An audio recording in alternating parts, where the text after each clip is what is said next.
Hello friend, welcome to smart classes. आज का topic होने जा रहा है हमारा स्वामी विवेकानंद जी की जीवन दर्शन एवं शिक्षा दर्शन। सभी छात्रों के लिए इंपॉर्टेंट है। तो पहले हम जीवन दर्शन देखेंगे। स्वामी विवेकानंद जी का जो जीवन दर्शन था वो वेदांत पर आधारित था, यानी कि वेदों पर आधारित था। विशेष रूप से अद्वैत वेदांत पर उनका प्रमुख विचार निम्नलिखित है। विवेकानंद जी के जो विचार थे वो वेदों पर आधारित है, यानी कि वेद कितने प्रकार के हैं, जैसे कि 3-4 प्रकार के हैं, तो उन पर आधारित था। जैसे कि पहला है ईश्वर की अवधारणा। तो ईश्वर सर्वोपरि है, सर्वव्यापक है और प्रत्येक प्राणी में विद्यमान है। यानी कि कहने का मतलब यह है कि ईश्वर जो है वो हर एक प्राणी में, हर एक जीव जंतु में उनका निवास है। नर सेवा यानी कि नारायण सेवा, यानी कि मनुष्य की सेवा करना ही ईश्वर का सेवा माना जाता है, उनका ऐसा मानना था। उसके बाद दूसरा है आत्मा की अवधारणा। आत्मा अमर, शुद्धता, असीम शक्ति से युक्त, मनुष्य स्वयं अपने उत्थान एवं पतन का कारण है। यानी कि उनका मानना है कि आत्मा जो है वो अमर है, शुद्ध है, उसको कोई नहीं रोक सकता है। अगर हम अपने प्राण को त्यागते, वो भी मनुष्य को कारण बताया गया है, क्योंकि पतन यानी कि इज्जत भी अगर डाउन होती है तो उसको हम पतन कह सकते हैं, आत्मा का पतन होना। उसके बाद तीसरा देखेंगे कर्म सिद्धांत, यानी कि कर्म के अनुसार ही फल की प्राप्ति होती है। निष्काम और कर्म को सर्वोच्च माना है, यानी कि स्वामी विवेकानंद जी ने कहा है कि कर्म ही सर्वोपरि है। हमारा जो कर्म है उसी का फल हमें मिलता है और हमें भोगना पड़ता है, ठीक है। उसके बाद है मानवतावाद, यानी कि निर्धन, शोषित, पीड़ित मानव की सेवा करना जीवन का उद्देश्य माना है उन्होंने। जाति, धर्म, ये सबसे ऊपर उठकर उन्होंने कई चीज़ों को मानवता दी है। पांचवा है राष्ट्रीयवाद। भारत को आध्यात्मिक या फिर उन्होंने भारत को गुरु भी माना है। युवाओं में आत्मगौरव और राष्ट्रीय भक्ति जागरूक करने के लिए पर भी बल दिया, यानी कि स्वामी विवेकानंद ने बताया है कि हमारा जो देश है, हमारा जो भारत है, वही सबसे महत्व है। उसके बाद इनका शिक्षा दर्शन जो है वो क्या है देखते हैं। इनका शिक्षा दर्शन इनके अनुसार केवल शिक्षा जो है वो जानकारी देना ही नहीं बल्कि व्यक्ति के सर्व विकास करने के बराबर है। शिक्षा की परिभाषा, शिक्षा वह है जिससे मनुष्य के भीतर निहित पूर्णता का विकास होता है, यानी कि सभी प्रकार का विकास होता है।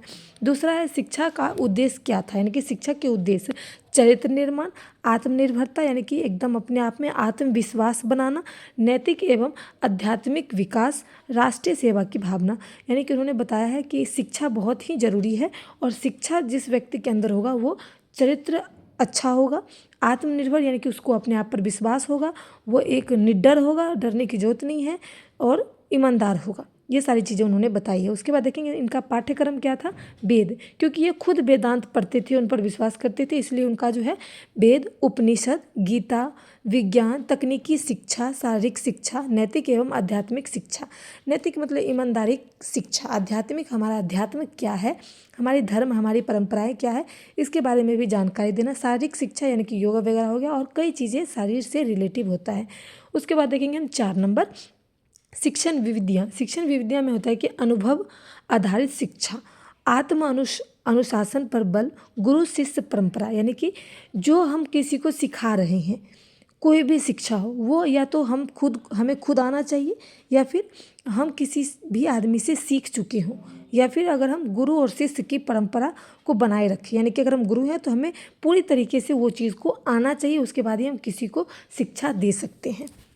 5 नंबर है शिक्षक का स्थान। शिक्षक का स्थान जो है, शिक्षक आदर्श चरित्र वाला हो और शिक्षक स्वयं प्रेरणा स्रोत बने, यानी कि शिक्षक जो है उनके चरित्र जो है वो आदर्श हो, उनके चरित्र पर कोई सवाल ना हो, वो स्वयं प्रेरणा स्रोत हो, यानी कि वो स्वयं अपने आप को पहले प्रेरित करते हो, फिर जाकर के कोई भी बच्चे को प्रेरित करने के लिए उनको बनाया जाएगा, उनको दिया जाएगा। ऐसे शिक्षक का स्थान उन्होंने बनाया है। 6 नंबर देखेंगे नारी शिक्षा। स्त्री को शिक्षा देना राष्ट्र निर्माण के लिए आवश्यक माना गया था, यानी कि विवेकानंद जी ने ही नारी को शिक्षा के लिए बनाया था कि नारी को शिक्षा देना बहुत ही जरूरी है हमारे देश के लिए, हमारे राष्ट्र के लिए।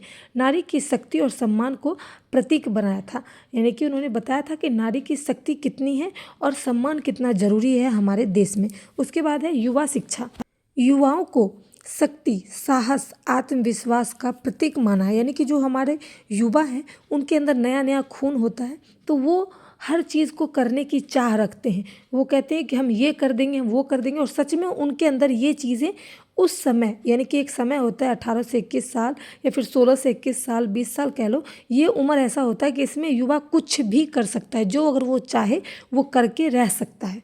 वो चीज़ बन सकता है, इसलिए उनको आत्मविश्वास का प्रतीक माना गया है।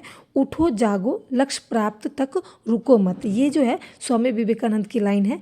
उन्होंने बच्चे को ये कहा है, एक युवाओं को ये उपदेश दिया है कि उठो, जब मन करे जब ही जागो और अपने लक्ष्य को प्राप्त करो और तब तक मत रुको जब तक उसको पा नहीं लेते। ठीक है, उसके बाद इनका निष्कर्ष देखेंगे। स्वामी विवेकानंद जी का जीवन दर्शन मानव सेवा, आत्मज्ञान, राष्ट्रीय सेवा पर आधारित है, जबकि उनका शिक्षा दर्शन जो है वो व्यवहारिक, नैतिक, आध्यात्मिक, राष्ट्रीय उन्मुख यानी कि राष्ट्र के प्रति। आज भी उनके विचार भारतीय शिक्षा प्रणाली के लिए अत्यंत प्रासंगिक है, यानी कि आज के समय में भी स्वामी विवेकानंद जी के जो विचार हैं, जो उनकी शिक्षाएं नीति है, आज भी अपनाई जाती है और आज भी प्रासंगिक है। तो उम्मीद करती हूँ मैंने स्वामी विवेकानंद जी के जीवन दर्शन, शिक्षा दर्शन सभी को डिटेल में यानी कि विस्तार पूर्वक समझाया है। वीडियो पसंद आए तो इसको लाइक करें, अपने दोस्तों के साथ ज़रूर शेयर करें, कमेंट करें और नहीं है तो चैनल को सब्सक्राइब कर लें इस तरीके की वीडियो देखने के लिए। Thanks for watching my video.